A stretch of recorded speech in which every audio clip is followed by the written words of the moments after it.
pasado 24 de febrero se cumplió un año desde que Rusia invadió Ucrania con la intención de desnazificar y desmilitarizar Ucrania.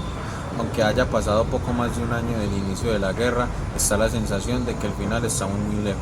Sin embargo, muchos expertos defienden que pensar que la guerra inició hace tan solo un año es algo equivocado, cuando realmente la guerra inició en 2014 con el golpe de Estado que luego provocaría el descontento de sectores prorrusos en la región del Donbass, llevando al país a una guerra civil que perdura hasta nuestros días.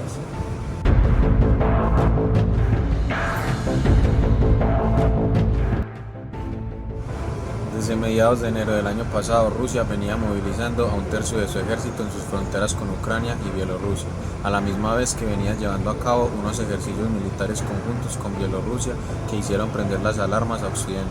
Sin embargo, Putin negaba cualquier referencia al tema de invadir Ucrania.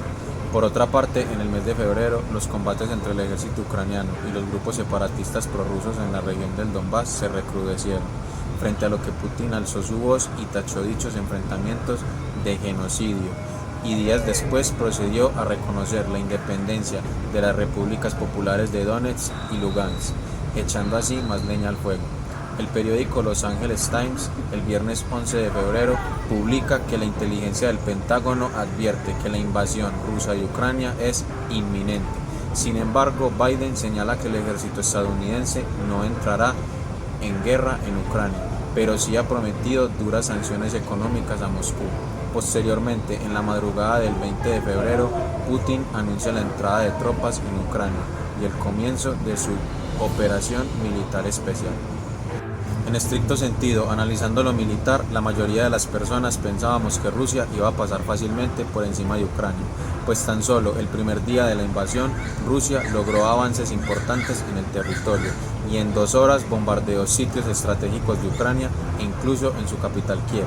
Sin embargo, con los días el régimen de Kiev logró organizar su ejército, decretar la ley marcial, prohibir la salida de todos los hombres del país, así como también recibió un importante número de mercenarios y voluntarios de diferentes países que fueron haciéndole cada vez la vida más difícil al ejército ruso. Por otro lado, el estado de la artillería rusa, así como sus tanques, son puestos en duda, después de darse a conocer imágenes donde incluso se veían tanques rusos varados por gasolina. Además, estamos hablando del despliegue de muchos tanques de la era soviética, que pueden estar algo deteriorados. Aún así, Rusia posee también desarrollos posteriores.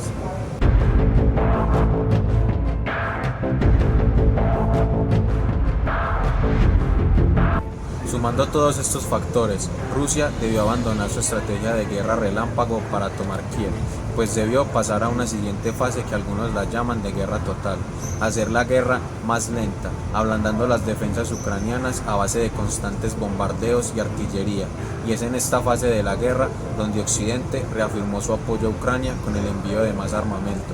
Tan solo Polonia envió 23 aviones MiG-29. En la siguiente fase de la guerra, que se extiende hasta el presente, Rusia ha decidido concentrar todas sus fuerzas en liberar el Donbass.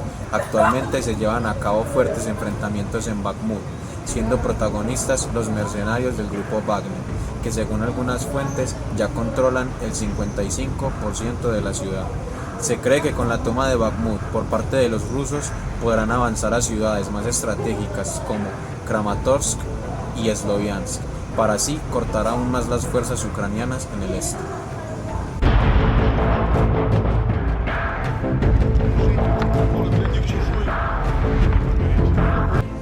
A poco más de un año del inicio de la guerra, el final se ve aún muy lejos, pues Occidente continúa enviando paquetes de armas para Ucrania, lo que recrudece aún más el conflicto.